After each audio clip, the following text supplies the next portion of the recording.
জিসান, আমার খুব ভয় হয় বাবা যদি ইলেকশনের পর আমাদের এখান থেকে বের করে দেয়। Don't worry. Trust me. I won't do anything.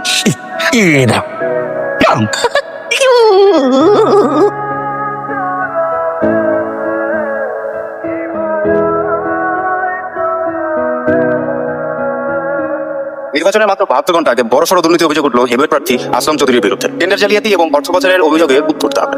বিরোধী দলের পোলাপেন আপনার নামে মিছিল বাই করছে। জি স্যার। আসসালামু আলাইকুম স্যার। দুলভাই কাম সারছে। এইবার আমার কেরা ঢুকবে সেইটা আমি দেখে স্যার। ইলেকশনে কি করবি তুই? তুই তো নমিনেশনই পাবি না। আঙ্কেল আসসালামু আলাইকুম। তুমি আসলাম চৌধুরীর ছেলে না? জি আঙ্কেল। এই যে আঙ্কেল এখানে বসে প্ল্যান করছেন সব ভিডিও দেখেন। কোমরে গুনগুন লাগাই এমন লাপ আমার মনে ঠিক আছে আমারে 24 ঘন্টা সময় দিলাম সাল। টিভি চ্যানেল কেমন কভারেজ দিবি তুই জানোস? এইমাত্র পাওয়া খবরে জানা গেল এমপি পদপ্রার্থী আসলাম চৌধুরীর বিরুদ্ধে আনা দুর্নীতির অভিযোগ এবং ভাইরাল হওয়া অডিও ক্লিপটি সম্পূর্ণ বানোয়াট ও এআই এর কারসাজি। এই জয় এমনি এমনি আসে নাই দুলাভাই, এর পিছনে একজন ম্যাজিশিয়ান আছে। আসল কাজটা করছে আপনার ছেলে জিসান। আলহামদুলিল্লাহ দুলাভাই, আমরা বেসরকারি ভাবে 50,000 কোটি চলে আসবো। মনে কথাকে দশটা করুক দুর্ঘটনা খাসি জবাই করে এলাকার সমস্ত লোককে খাওয়াই দাও।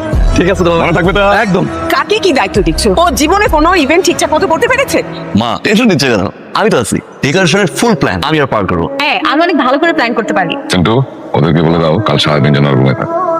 আমি চাই না আমার এই বিশাল বিজয়ের মধ্যে সাংবাদিকরা এসে অন্য কোনো স্ক্যান্ডাল নিয়ে মাতামাতি করুক। চাই না আমার স্ট্যাটাসে বিন্দু মাত্র ক্ষতি হোক।